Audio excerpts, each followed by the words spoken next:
این خانم پرونده رو در تاریخ مارس 2013 باز کرده، اما تا به امروز طول کشیده. موکلم برای گذراندن زندگی خانواده‌اش چند سال توی آلمان زندگی می‌کرده.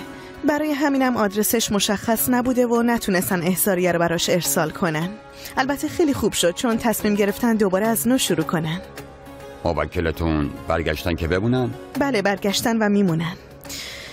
و از روزی که برگشته با دخترش و خانومش با هم زندگی میکنن.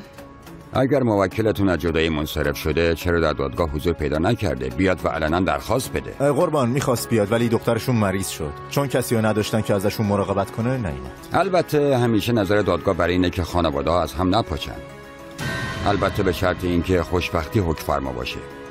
اگر موکلتون اینجا حضور پیدا میکرد و نظرش رو در برابر قانون ابراز میکرد خیلی بهتر بود.